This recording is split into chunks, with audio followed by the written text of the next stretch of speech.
Bueno, muy buenas tardes para todas y todos. Un agradecimiento a mi casa, a sus laborales, un agradecimiento también a los ponentes que han enriquecido estos de por sí enriquecedores encuentros que a sus laborales brinda para ustedes, para los trabajadores y las organizaciones sindicales. Mi nombre es Carlos Duzán. Yo creo que los ponentes anteriores, por edad, dignidad y gobierno, han planteado una serie de elementos importantes de los cuales no pretendo alejarme ni contrariarlos, sino quizá mencionar algunos otros detalles adicionales.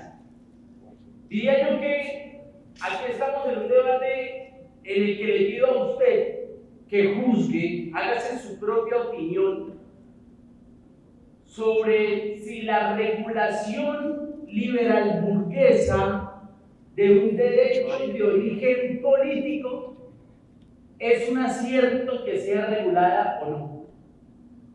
El derecho de asociación sindical, el derecho a juntarnos, nace y se reconoce como un derecho humano, inclusive peligroso para la burguesía. Recuerden ustedes la ley Chapelier, que prohibió el derecho a juntarnos entre los obreros, entre los trabajadores. Posteriormente, digamos, en Inglaterra, después de la Revolución Industrial, ya era una realidad que los obreros se podían juntar, y entonces arranca la segunda etapa del derecho de asociación, que tiene que ver con la tolerancia del mismo. Y hoy nos encontramos en un tercer momento que le pido nuevamente a usted que juzgue si es un momento afortunado o no lo es. Y es un tercer momento que podríamos denominar la regulación del derecho de asociación. La regulación de un derecho humano. ¿Que lo está regulando quién? No lo está regulando un gobierno.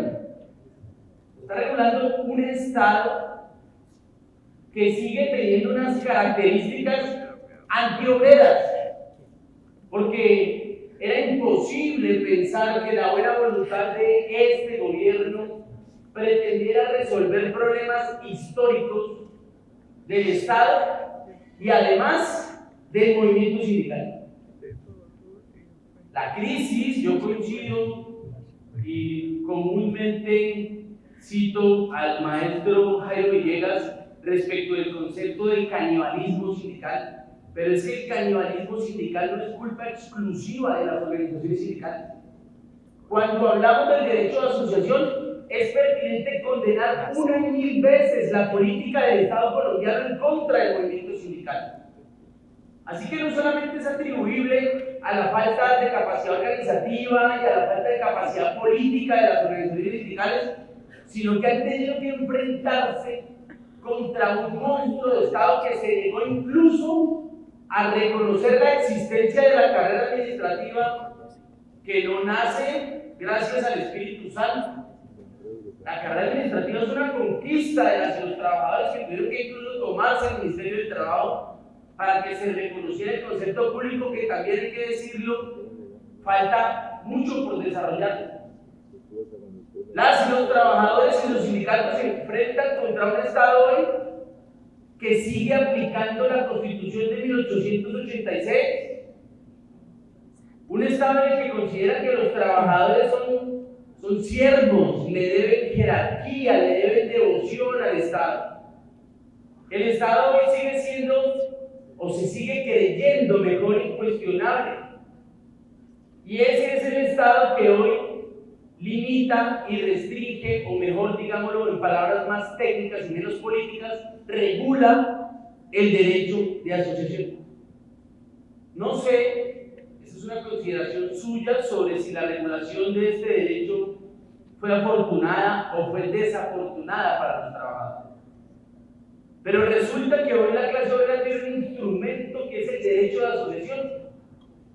Y el sindicato tiene como propósito siempre pasar del conflicto individual permanente, ese conflicto que tiene usted cuando tiene que ir a prestar sus servicios a una entidad en la que pulula la corrupción, en la que tienen contratación indebida porque abusan del contrato de prestación de servicios, porque tienen nóminas paralelas y demás. Es decir, ese conflicto individual individual con el que el empleado público se encuentra todos los días con situaciones de violencia, acoso, persecución y demás en su trabajo.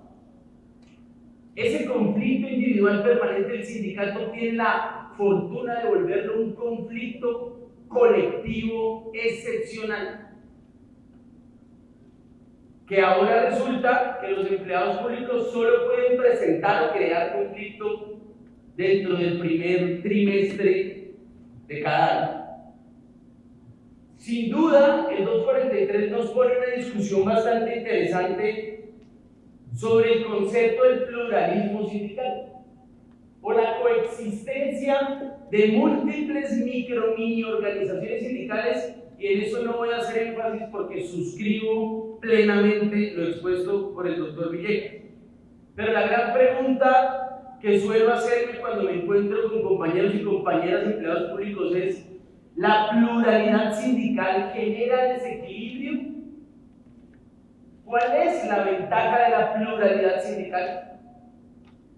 Y en esto entonces quiero rescatar que el 243, en mi opinión, se armoniza con el convenio 144 de la OIT respecto al concepto de la representatividad sindical. Y frente al pluralismo sindical y frente al debate de la representatividad sindical, el Comité de Libertad Sindical de la OIT ha planteado que frente a esta situación, las organizaciones sindicales y los trabajadores tenemos que buscar quiénes, en medio de esa pluralidad en la que nos encontramos con organizaciones sindicales más grandes, más pequeñas, horizontales, que tienen otro tipo de estructuras, nombres, etc., han ejercido su autonomía sindical y eso las hace distintas, pero en medio de la diversidad sindical, ¿cuáles son las organizaciones sindicales con quienes tenemos un objetivo común? ¿Cuál es el objetivo común del movimiento sindical? El objetivo común, lo ha planteado el Comité de Libertad Sindical, es la promoción y la defensa de los derechos y los intereses de las y los trabajadores. Así que si nosotros encontramos dentro del pluralismo sindical organizaciones sindicales que no promuevan ni defiendan los intereses de los trabajadores, tenemos que salir a denunciarlas. Por lo menos desde este escenario y desde esta asociación me tomo la vocería por las laborales, condenamos la existencia del contrato sindical. Las y los invito a leer, a comprar, a conseguir la revista Trabajo y Derecho que produce nuestra asociación, y ahí está la postura de los laborales frente al contrato sindical. En esta asociación no hay cabida para sostener una postura que defienda ese tipo de prácticas sindicales que generan paralelismo sindical, que desdicen del derecho de asociación. Así que, en medio de esa discusión, pues el 243 creo yo que ha hecho un esfuerzo por buscar un equilibrio justo y saber quién es el legítimo, para ponerlo desde el punto de vista político, representante de los trabajadores. Y el gobierno colombiano ha cogido un criterio. El Comité de Libertad Sindical ha puesto sobre la mesa otro tipo de criterios que son aún más complejos. El Comité de Libertad Sindical ha dicho: los estados deben establecer criterios objetivos y preestablecidos antes de discutir, doctor, lo que planteó el SENA. ¿Cuáles son esos criterios objetivos y preestablecidos? Pues el Estado colombiano decidió acoger el criterio numérico, que puede ser un criterio bastante peligroso, pero imagínense ustedes estar discutiendo por lo menos dos criterios polémicos. Uno, el criterio de que el sindicato es independiente frente al patrón. Entonces, ¿cómo prueba eso? El segundo criterio: organizaciones sindicales que tengan rectitud en el manejo de sus finanzas, por ejemplo. Insisto con lo planteado por mis antecesores, ese es un derecho de asociación que no se parece nada a lo que ocurre en este país. Así que entonces, ¿será que el sindicato mayoritario, que no es lo mismo que representativo, correcto? Pueden haber sindicatos que no sean mayoritarios, pero sean representativos, para tener eso claro.